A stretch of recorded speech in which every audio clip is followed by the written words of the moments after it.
Good morning, everybody. Once again, this is Philip Shahady with Customer Focus. I'm the Vice President here of Sales and Marketing, and we have Sarah Wilson here as well. Hi, good morning, everyone. Sarah is a digital marketing specialist. I'm just going to go ahead and introduce her for herself there. Today, we're going to go ahead and focus on a hot topic, email marketing tactics to increase sales, primarily for promotional product distributors. So I'm going to go ahead and share my screen here. We'll move our panel out of the way. So again, today, very hot topic, email marketing. If your marketing strategy in 2015 does not include email marketing, you're probably at a loss. So this webinar will really dive into a variety of topics related to email marketing, namely how to go ahead and increase sales, drive traffic, and drive revenues through email marketing.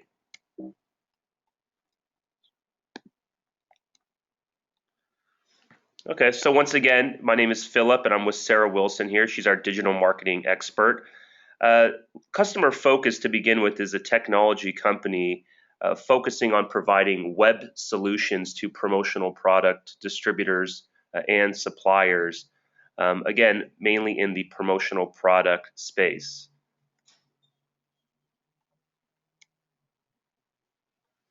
Just a little funny slide here. We're here to help you. So many times, email marketing and digital marketing in general could be a little bit overwhelming. So this slide illustrates that, again, we are a technology company. We're here to help you go ahead and conquer those fears and those hesitations of going ahead and building data lists of prospects and customers and segmenting those lists and personalizing emails. It could be a bit tricky. So again, don't get overwhelmed. We're here to help, and we're available anytime. So again, you'll learn a lot here today, and any questions that you have moving forward thereafter, go ahead and reach out and let us know, and you'll have our contact information at the end of the slide. So why email marketing? Many of you out there are probably thinking right now, I don't do email marketing, or some of you might to a certain extent. Go ahead and create email marketing campaigns and move forward aggressively with those. But again, some of us are taking a back seat, and that's okay as well. The goal of today's webinar is really to talk about, how we can get those taking a back seat to jump into email marketing, and those that are already in email marketing to go ahead and analyze and improve moving forward. Yeah, just touching on what Philip was saying, one of the reasons email marketing has value, for business owners, it's an easy way to start reaching to consumers, especially because the majority of them, are on their mobile devices. So you can reach out to them without investing a lot of, money or into new technology. So it's not something marketers do, just so they can say, they did it and it's easy. It's actually effective, and it helps you stay connected with consumers. So basically, to sum up, the best reason to use email marketing is it's effective, it's easy, and inexpensive. It allows you to reach a large number of consumers at a rate of pennies per message. As you can see, for every dollar spent, $44.25 is the average return on an email marketing investment. So it's pretty good to use. Moving forward, areas covered. Very good.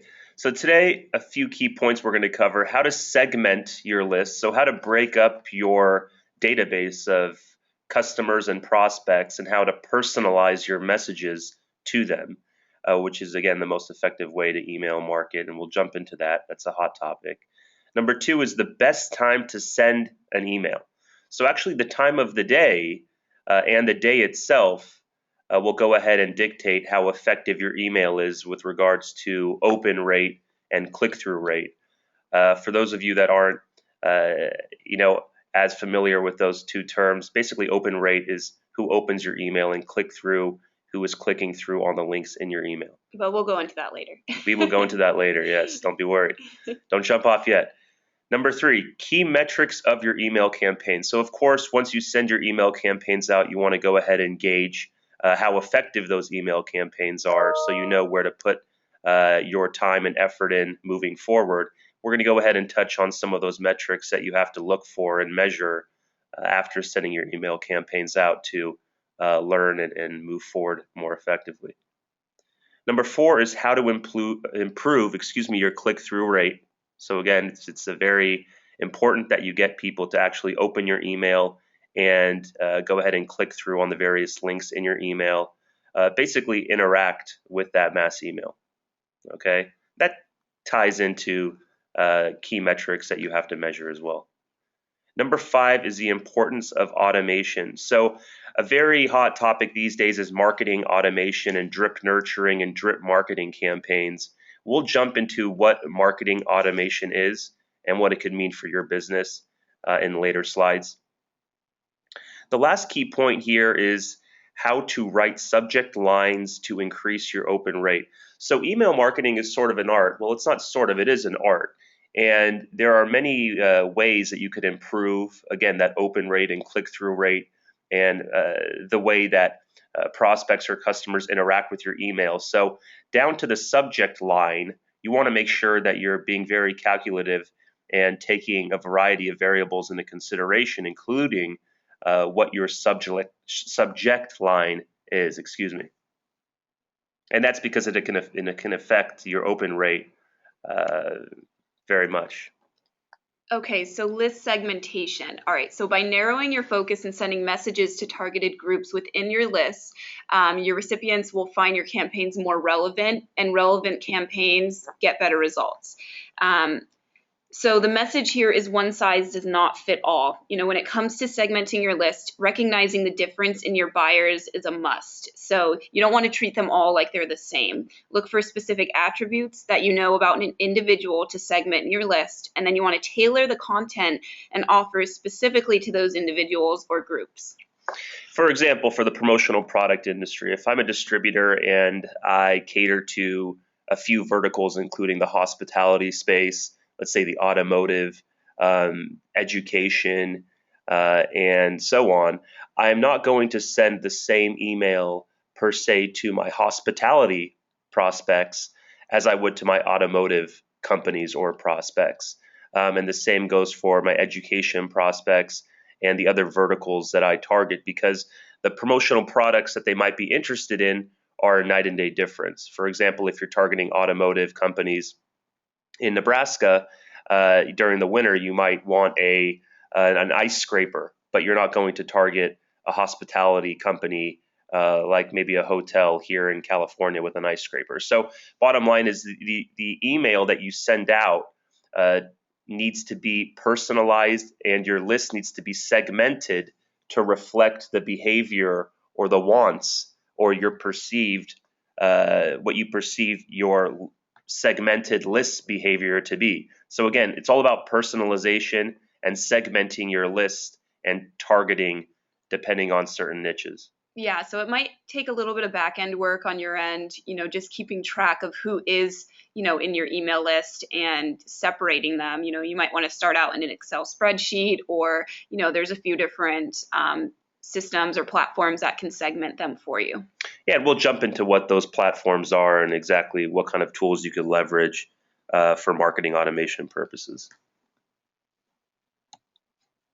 Okay, so here's the top 4 ways that you're going to want to segment your list. Obviously, there's other ways you can do it, but these are, the top 4 ways that you want to start if you haven't segmented your list before. So you want to segment by when they've purchased, what they've purchased, segment by geography or by demographics. So, as you can see in the picture, there's Jim and Rick, and you want to separate them depending on, different aspects of their profile or who they are. That's exactly correct. Sarah just touched on the nail there.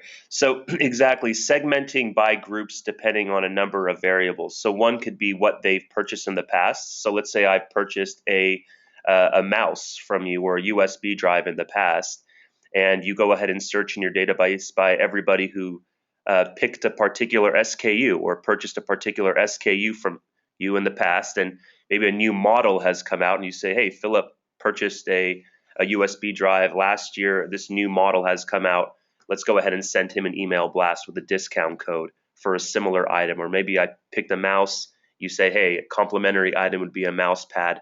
So bottom line, it's you're sending out email blasts to certain segments depending on their purchase history or past behavior. So again, when they purchased, what they purchased. So maybe when could be, every year this particular individual purchases more product. They have more activity at this time of year every year. So you want to preempt that by sending that specific group an email blast, let's say that month, with a discount code, purchase more than $1,000, get 5% off or free shipping. Segment by geography.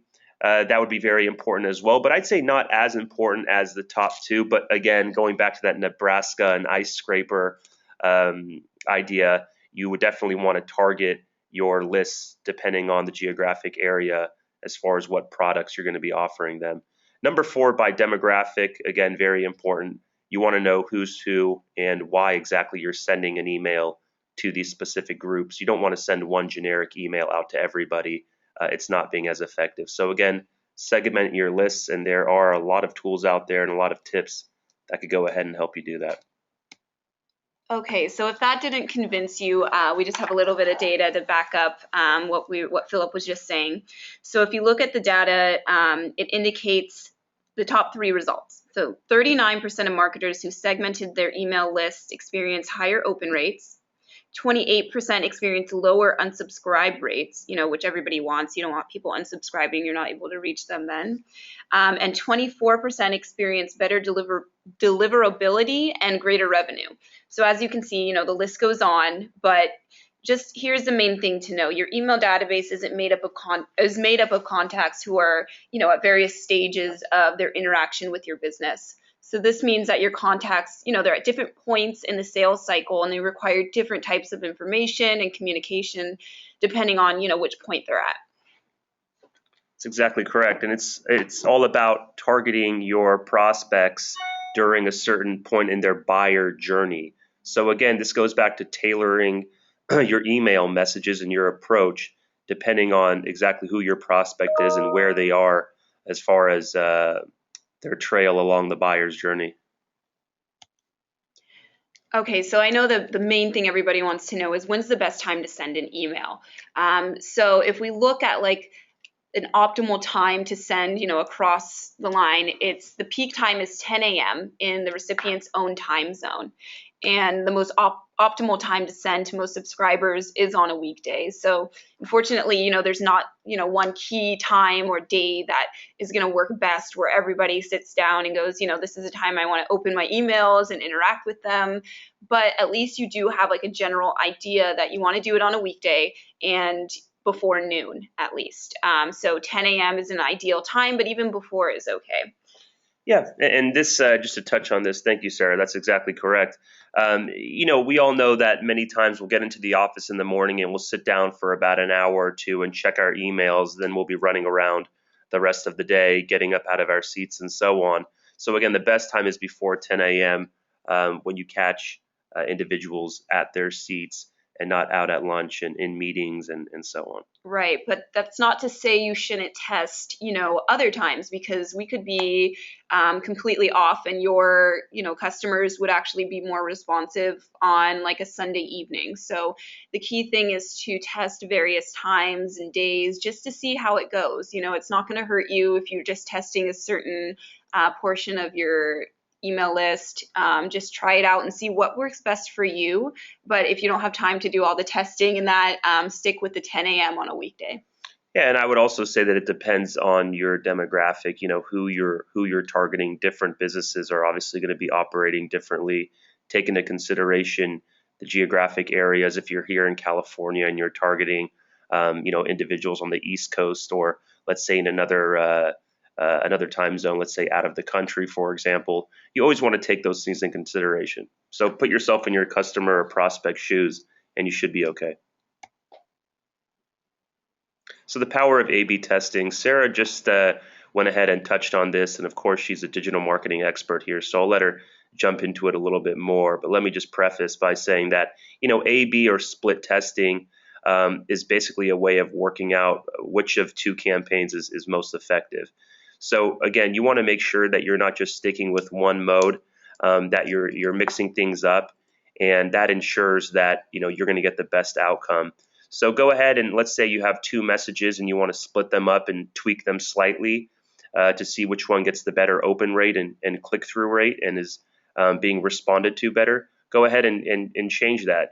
Provide a variation, or send one email at 8, send the next one at 10, send one on Friday, send one on Sunday, for example. So again, we want to split test our emails to find out which ones are most effective. Yeah, and the important thing to remember is that you only want to test one thing at a time. So say it's your call to action if you want somebody to make a purchase and you want the buy now button to be different slightly, whether it's the message or the color.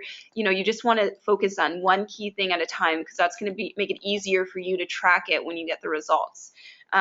So say you did want to test something like the call to action. So version A could be buy now, version B could be see plans and pricing. So you just want to see what resonates best with your customers, what they're looking for. It's just going to give you more insight into how they're thinking. Especially when you have, a really large list, it's good to split it in half and see, which one is more responsive, what's resonating more with them. Moving forward, collecting data. Very good. So I'm going to touch on this very briefly because again, this is very near and dear to our heart here in the marketing department, and as it is probably for most of you out there who are marketers or interested in becoming marketers and trying to improve your own marketing departments. You need to collect data to segment your data. Okay, so for example, customer-focused websites or any other website provider out there most likely will give you a form builder. So you can actually choose what fields you want to collect from your prospects who visit your site. So for example, you might collect first name, last name, phone number, company name, and maybe birthday. So on their birthday, you can go ahead and segment your emails to every prospect or customer that has a birthday on that day or that month. And you could go ahead and send them a gift certificate, for example, to redeem on your website with a code. Or you can segment by, again, people who have purchased particular SKUs in the past. So it's all about going ahead and collecting that data via forms, and that way you could go ahead and segment your database moving forward. One thing to note at this point is that customer-focused websites are integrated with Constant Contact, which is a email marketing software, one of the most popular out there. I'm sure most of us have seen their commercials on TV. Some of their competitors out there as well, MailChimp and Vertical Response. But again, as far as individuals that are looking into starting e-commerce or inquiry or request to quote websites with customer focus, those of you that are distributors in the promo industry, you would be using Constant Contact on our end. That way you can segment your list within our own software and blast out emails straight from our system via Constant Contact. So again, the main point of this slide is not to pitch Constant Contact or add integration with it. It's really that you need to collect data. So you might as well get started. You need to put forms on your website in strategic places to collect the data that you feel is relevant, that you could go ahead and segment and personalize emails with moving forward.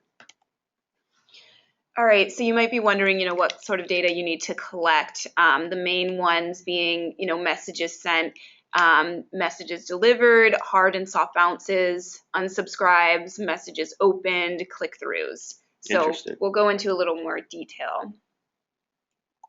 Yeah, that's interesting. So again, with this slide, it's talking about what data to collect as far as analyzing certain emails. What I was touching on previously is what data to collect to leverage moving forward.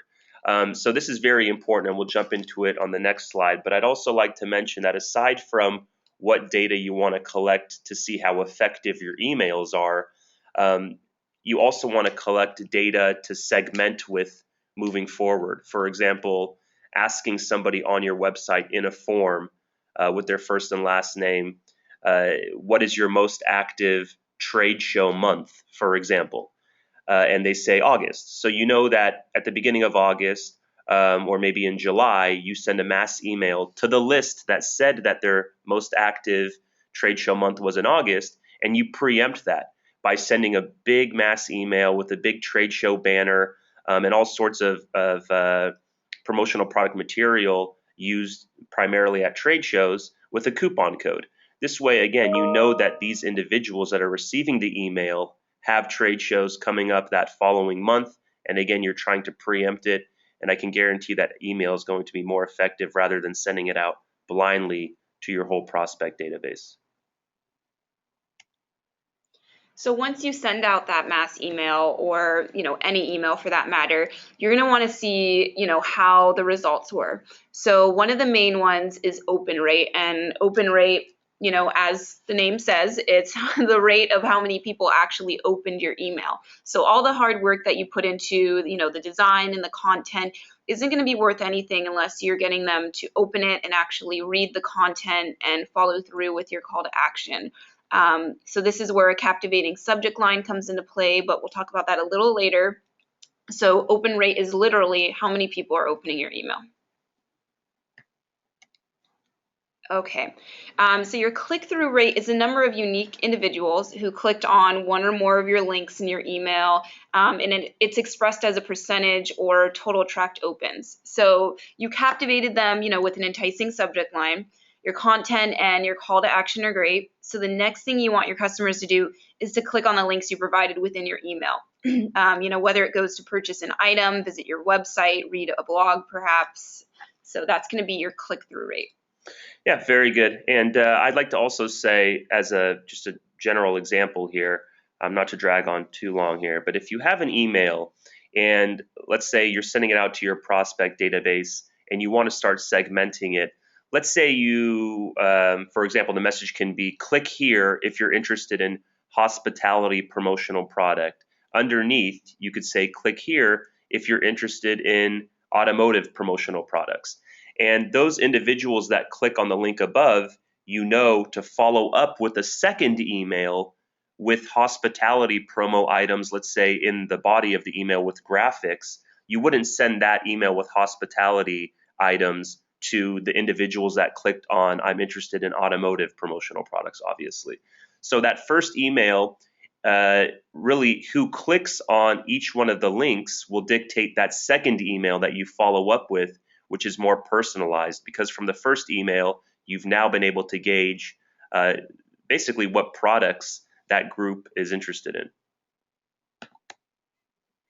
All right, so once they clicked on, your call to action, what's next? They're going to end up either on your website for a purchase, on a landing page, and hopefully, they follow through with the purchase or the download that you want them to do. So this is what's going to be your response or conversion rate. Very good. Another great metric to analyze how effective your emails are. And again, we'll jump into a little bit later, but once you start to send out mass emails and measure how effective they are via these various metrics here, you're going to want to go ahead and track the trajectory and really see that there's improvement there, and then go ahead and manipulate and tweak your campaigns moving forward. So it's not that you only want to measure these areas, but you want to make sure that you're seeing improvement there and that you're making changes where needed. Okay, so unsubscribe rate, this is unfortunately something that we all have to deal with for one reason or another. You'll probably always have at least a few unsubscribers per email, but this is normal, so don't worry. Just as long as you're not seeing huge numbers of unsubscribers, in bulk every time you send one out, then you'll be okay. Yeah, and there's something to note here on the graphic. You see this woman with her hand out saying stop. On the right-hand side, or at least my right-hand side, it says number one reason why individuals might unsubscribe would be that emails came too frequently. So if you're someone like me, you're running a marketing and sales department, you always are getting caught up with maybe sending too many mass emails or making them too salesy or too frequent because you want people to go ahead and fill out those forms and request demos in our case, for example. So Sarah always has to tell me, look, Philip, kind of take a step back. You're sending too many, or they might be too salesy. So we have to go ahead and leave time in between mass emails. So don't be too aggressive. Don't send too many. Make sure that you're feeding your customers or prospects with a lot of good information before just blasting them out with salesy promotional type messages. Right. You kind of have to put yourself in their shoes and think, on your own personal emails that you receive. Do you get annoyed? Do you unsubscribe easily when you see the same name popping up time after time? It's kind of like, again, this guy's emailing me. So just think of it from the consumer perspective. How often would you like to receive? And another great one here is the content wasn't relevant to me from the start. So, for example, this goes back to personalization. You don't want to send emails to a hotel offering promotional products for, let's say, the healthcare industry, because again, it's not relevant for the automotive space and so on.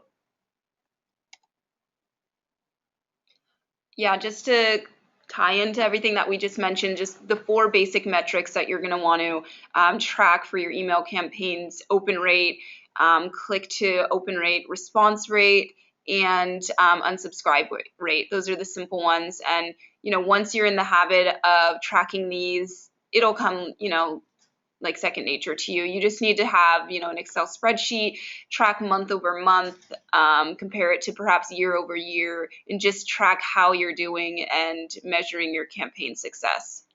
Yeah, and another great thing, Sarah mentioned using an Excel sheet, and this is fine to use, but a lot of the systems out there do give you those reporting and metric areas so you could go ahead and analyze. So yes, if you're using some email marketing systems, you might have to track it on an Excel sheet. It could be a little bit cumbersome.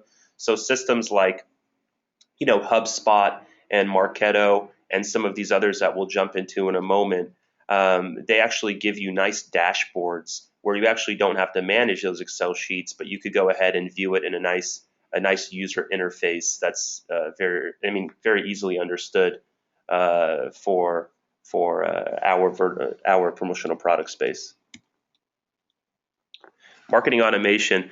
So this is a very, very hot topic, and one that not only a small group of individuals in 2015 are adopting, although it is truly the most effective way to market. And I would really, push everybody on this call to look into marketing automation softwares very seriously. So bottom line is you can set up a drip campaign to send out emails on time-based interview or intervals, and you want to go ahead and make sure that you're A/B testing your campaigns to optimize your schedule and frequency for high conversion rates. So I'll let Sarah jump into this a little bit further. Yeah, so the old saying where that consumers need 7 touch points to remember your brand. Well, the same is true about modern marketing. So you can't just send one email and expect results. And I know what you're thinking, that about 2 slides ago we told you not to send too many emails because they'll get sick of you. But it's honestly finding a fine balance between sending enough emails and not sending too many. So marketing automation will just help you to develop, your customer relationship through regular contact. So you're creating email campaigns and you send them out to segmented, personalized emails on a regular basis. So the automation platform, it lets you track how a potential buyer interacts with your brand through, email clicks, website visit, content downloads. So all of these are digital clues that will give you insight into your prospect's readiness to buy. And it allows you to deliver timely marketing messages that accelerate, the buyer's decision making process. So the best marketing makes every prospect a lead and customer feel noticed. Yeah, again, marketing automation is not a complex idea. It's actually very simple and straightforward. It basically is it's a drip nurturing system. So based on your prospect or customer's interaction with your emails, whether or not they open or click on certain links or spend a certain amount of time on the email, it will send out automatically messages thereafter. So you could actually, we'll call it program or configure the system to go ahead and send out emails automatically. So it's kind of like having a sales force, but it's your email marketing system. And they understand your customer or your prospect many times even better because they're leveraging hard data and deciding which email to trigger to that specific group. So again, marketing automation, very, very powerful, and I'll jump into it a little bit more moving forward. So again here, just to recap, what is marketing automation? Marketing automation is a technology platform helping organizations manage their marketing efforts across different digital channels and basically automating your manual processes so you don't have to send out an email manually every day. All of us here are trying to grow businesses and focusing on bringing in revenues. So we don't necessarily want to sit there every day and send out 3, 4 mass emails to different groups. We want to go ahead and have one system where we can create those mass emails very easily with pre-built templates, and then schedule those initial emails as well as the follow-up emails depending on those prospect or recipients' interaction with our initial email. And then once again, tracking results. This is a nice figure here. 70% of the buying process is now complete by the time a prospect is ready to engage with sales. So bottom line is, if you send out well-crafted mass emails and you are giving your prospect the information that they need according to the stage in their buyer's journey, the deal is almost complete by the time that you are interacting with them or one of your sales reps gets on the phone with them. Okay, so now we're going to go into, subject lines. So, you shouldn't read or judge a book by its cover, but unfortunately with subject lines and emails, you do. Consumers are going to make a quick decision on whether or not they even want to open, your email based on what you're making the subject line. So key elements to remember is to make it short, choose your words carefully, state the benefits, and then run A/B email testing to see, which ones resonated best with your consumers. So when you want to increase your open rates, you need to write short, intriguing, and straight to the point email subject lines. So you don't want to, trick them into opening the email. It's almost best to just state what's going to be in the email and how it's going to benefit them. So going back to putting yourself into their shoes, think about what you want to open. Is it something that's actually going to help you or benefit you? That's what you're going to open most likely. Yeah, and Sarah again is right on the dot there. You don't want to trick your prospects or most notably your customers. There are many subject lines out there that actually increase open rates just in the nature of the subject line's content. So for example, if I get an email today and it says, hey, it's been a while, or do you have a minute, or I have a quick question for you, or thank you for your time yesterday, I'm going to open that email because it sounds like a friend of mine, someone I spoke to yesterday, when in reality I open it up and it's an ad for some sort of product I have never even heard of. I'm personally not going to be happy about that, even if the product is something I'm interested in or I'm in the market for. Most likely I would just go ahead and find it somewhere else because again, I don't want to feel like I've been tricked or manipulated into opening an email. So I would say avoid tricks like that and take into consideration very strongly what your subject line is, because that could highly affect the open rate, which again is a primary indicator to how successful your email campaigns are. Yeah, readers just want to know upfront what they're going to get from opening and reading your email. So, using a subject line like shop now for big savings. So you want them to shop now, and they benefit from doing so by saving money. So it doesn't get any more straightforward than that. And that's honestly the best way to increase your open rate, by being honest, upfront, and showing how your email is going to benefit them. Right. And touching on that, not to drag on, you might trick somebody one time, but at that point, they're simply going to unsubscribe and they're never going to open another one of your emails again. I think it's always best, as a general rule, to go ahead and stay true and go ahead and create a subject line according to the content of the email with the best intentions. That way, you're building your email list and your list of followers and individuals that pay attention and open every email rather than having somebody open one but then losing them forever. So again, this is about long-term relationship building. And credibility. And credibility, yes. Number one.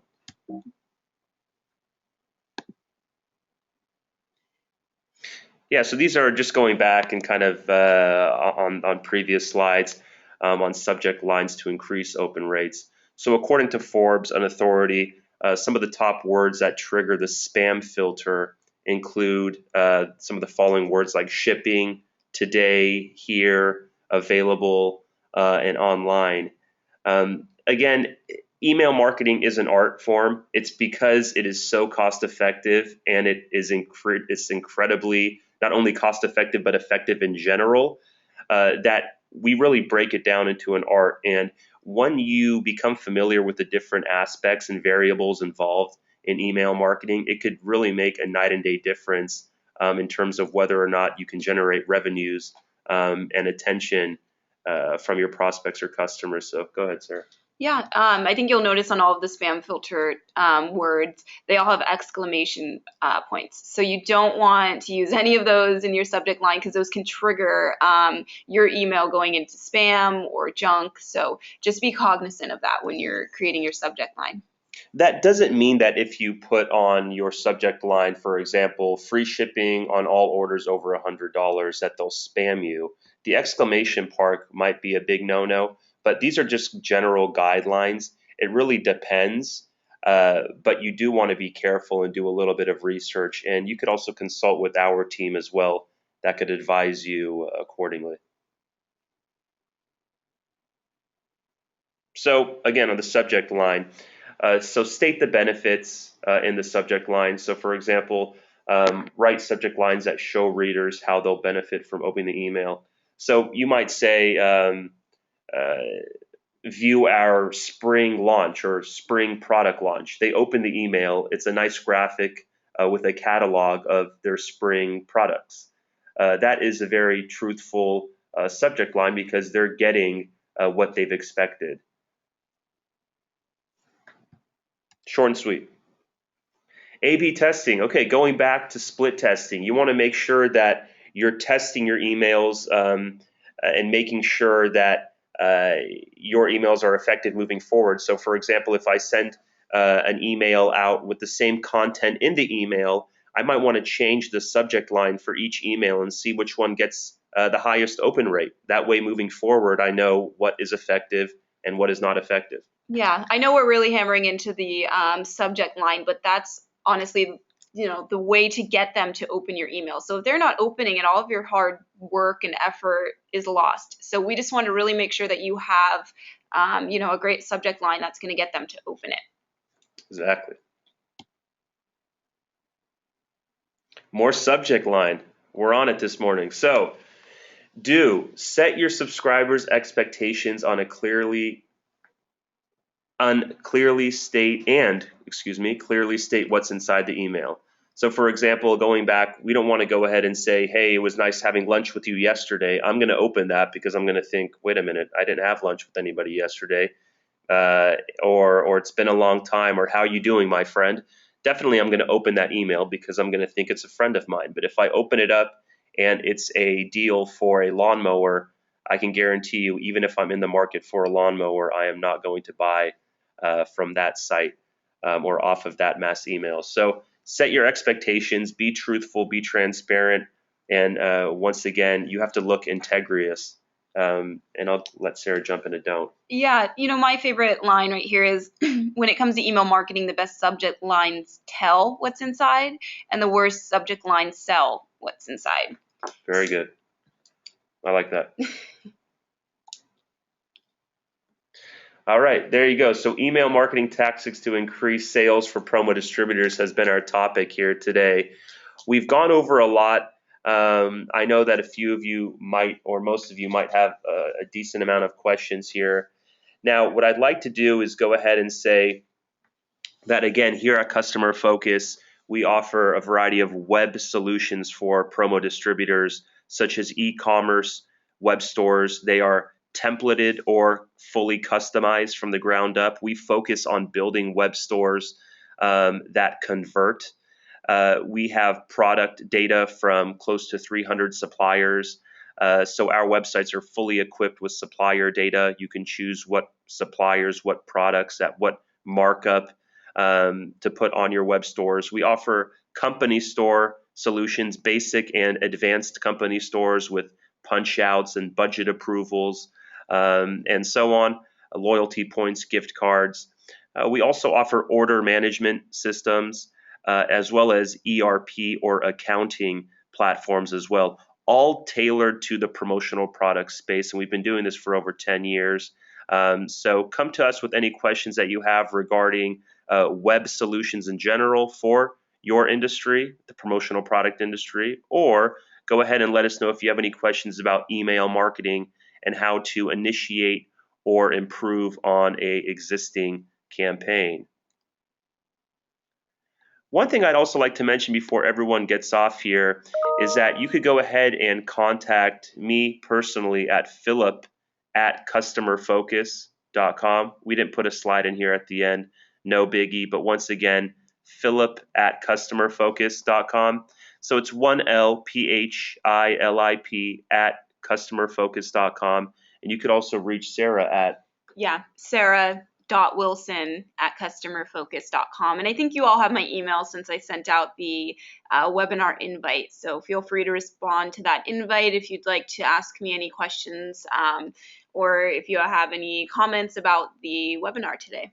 Yeah, and another thing is what we'll do is we'll send the copy of the slides as well as the contact information for each of us and the recording of the PowerPoint to everyone who's attended. So everybody, I'd like to say thank you for your time. I know everyone has a busy day today, and I know you all need to jump off and get to it. So thank you very much, and please stay tuned for our next webinar topic. It should be coming out here in the next week or so. Have a great day. Thanks. Bye-bye.